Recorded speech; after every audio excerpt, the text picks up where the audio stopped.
Chapter 6. Casting the Burden, Impressing the Subconscious. When man knows his own powers and the workings of his mind, his great desire is to find an easy and quick way to impress the subconscious with good, for simply an intellectual knowledge of the truth will not bring results. In my own case, I found the easiest way is in casting the burden. A metaphysician once explained it in this manner. He said, "The only thing which gives anything weight in nature is the law of gravitation, and if a boulder could be taken high above the planet, there would be no weight in that boulder." And that is what Jesus Christ meant when he said, "My yoke is easy and my burden is light." He had overcome the world vibration and functioned in the fourth dimensional realm, where there is only perfection, completion, life, and joy. He said, "Come to me, all ye that labor and are heavy laden, and I will give you rest. Take my yoke upon you, for my yoke is easy and my burden is light." We are also told in the 55th Psalm to cast thy burden upon the Lord.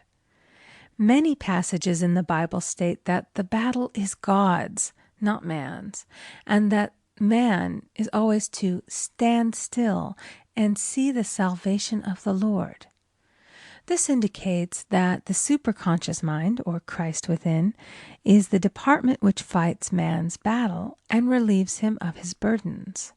We see, therefore, that man violates law if he carries a burden, and a burden is an adverse thought or condition, and this thought or condition has its root in the subconscious.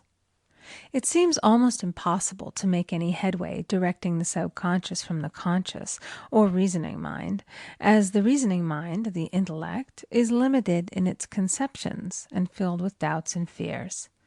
How scientific is it, then, to cast the burden upon the superconscious mind, or Christ within, where it is made light or dissolved into its native nothingness?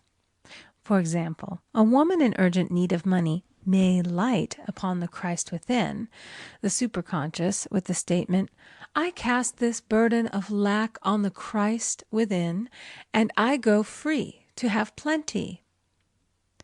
The belief in lack was her burden, and as she cast it upon the superconscious with its belief of plenty, an avalanche of supply was the result. We read, "The Christ in you, the hope of glory." Another example. One of my students had been given a new piano, and there was no room in her studio for it until she had moved out the old one. She was in a state of perplexity. She wanted to keep the old piano, but knew of no place to send it. She became desperate, as the new piano was to be sent immediately. In fact, was on its way, with no place to put it. She said it came to her to repeat, "I cast this burden on the Christ within, and I go free." A few minutes later, her phone rang, and a woman friend asked if she might rent her old piano, and it was moved out. A few minutes before, the new one arrived. I knew a woman whose burden was resentment. She said, "I cast this burden of resentment on the Christ within, and I go free to be loving, harmonious, and happy." The almighty superconscious flooded the subconscious with love, and her whole life was changed. For years, resentment had held her in a state of torment and imprisoned her soul, the subconscious mind. The statement should be made over and over and over, sometimes for hours at a time, silently or audibly, with quietness but determination. I have often compared it to winding up a Victrola. We must wind ourselves up with spoken words. I have noticed in casting the burden, after a little while, one seems to see clearly. It is impossible to have clear vision while in the throes of carnal mind. Doubts and fear poison the mind and body, and imagination runs riot, attracting disaster and disease. In steadily repeating the affirmation, "I cast this burden on the Christ within and go free," the vision clears, and with it a feeling of relief, and sooner or later comes the manifestation of good, be it health, happiness, or supply. One of my students once asked me to explain the darkness before the dawn. I referred in a preceding chapter to the fact that often, before the big demonstration, everything seems to go wrong, and deep depression clouds the consciousness. It means that out of the subconscious are rising the doubts and fears of the ages. These old derelicts of the subconscious rise to the surface to be put out. It is then that man should clap his cymbals, like Jehoshaphat, and give thanks that he is saved, even though he seems surrounded by the enemy, the situation of lack or disease. The student continued, "How long must one remain in the dark?" And I replied, "Until one can see in the dark." And casting the burden enables one to see in the dark. In order to impress the subconscious, active faith is always essential. Faith without works is dead. In these chapters, I have endeavored to bring out this point. Jesus Christ showed active faith when he commanded the multitude to sit down on the ground before he gave thanks for the loaves and the fishes. I will give another example showing how necessary this step is. In fact, active faith is the bridge over which man passes to his promised land. Through misunderstanding, a woman had been separated from her husband, whom she loved deeply. He refused all offers of reconciliation and would not communicate with her in any way. Coming into the knowledge of spiritual law, she denied the appearance of separation. She made this statement: "There is no separation in divine mind. Therefore, I cannot be separated from the love and companionship which are mine by divine right." She showed active faith by arranging a place for him at the table every day, thereby impressing the subconscious with a picture of his return. Over a year passed, but she never wavered, and one day he walked in. The subconscious is often impressed through music. Music has a fourth-dimensional quality and releases the soul from imprisonment. It makes wonderful things seem possible and easy of accomplishment. I have a friend who uses her Victrola daily for this purpose. It puts her in perfect harmony and releases the imagination. Another woman often dances while making her affirmations. The rhythm and harmony of music and motion carry her words forth with tremendous power. The student must remember also not to despise the day of small things. Invariably, before a demonstration come signs of land.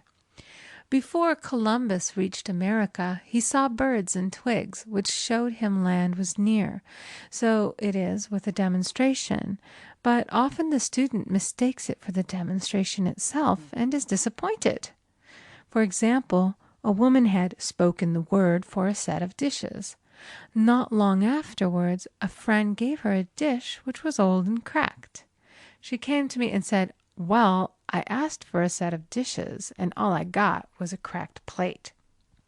I replied, "The plate was only signs of land. It shows your dishes are coming. Look upon it as birds and seaweed." And not long afterwards, the dishes came. Continually making believe impresses the subconscious.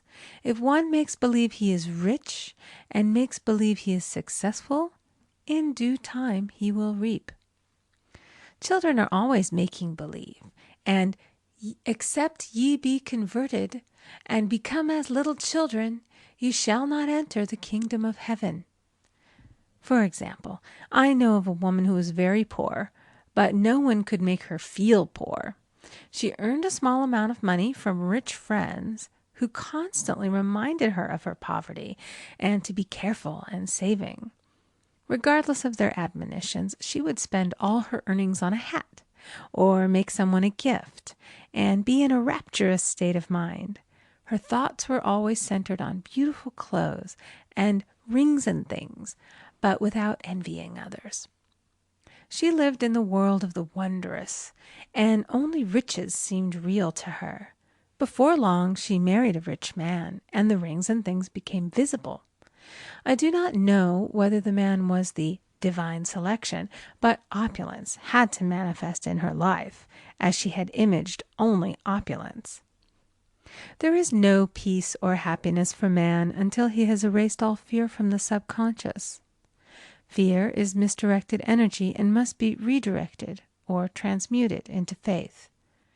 Jesus Christ said, "Why are ye fearful, O ye of little faith? All things are possible to him that believeth." I am asked so often by my students, "How can I get rid of fear?" I replied, by walking up to the thing you are afraid of. The lion takes its fierceness from your fear. Walk up to the lion, and he will disappear. Run away, and he runs after you.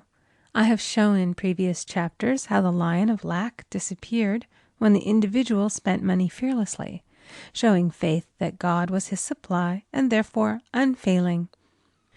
Many of my students have come out of the bondage of poverty and are now bountifully supplied through losing all fear of letting money go out. The subconscious is impressed with the truth that God is the giver and the gift. Therefore, as one is one with the giver, he is one with the gift. A splendid statement is, "I now thank God the giver for God the gift." Man has so long separated himself from his good and his supply, through thoughts of separation and lack, that sometimes it takes dynamite to dislodge these false ideas from the subconscious, and the dynamite is a big situation. We see in the foregoing illustration how the individual was freed from his bondage by showing fearlessness.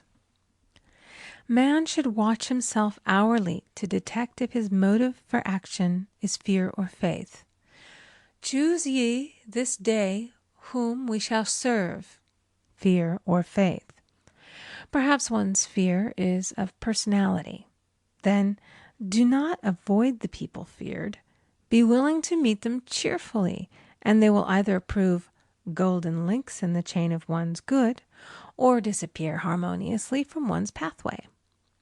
Perhaps one's fear is of disease or germs. Then one should be fearless and undisturbed in a germ-laden situation, and he would be immune.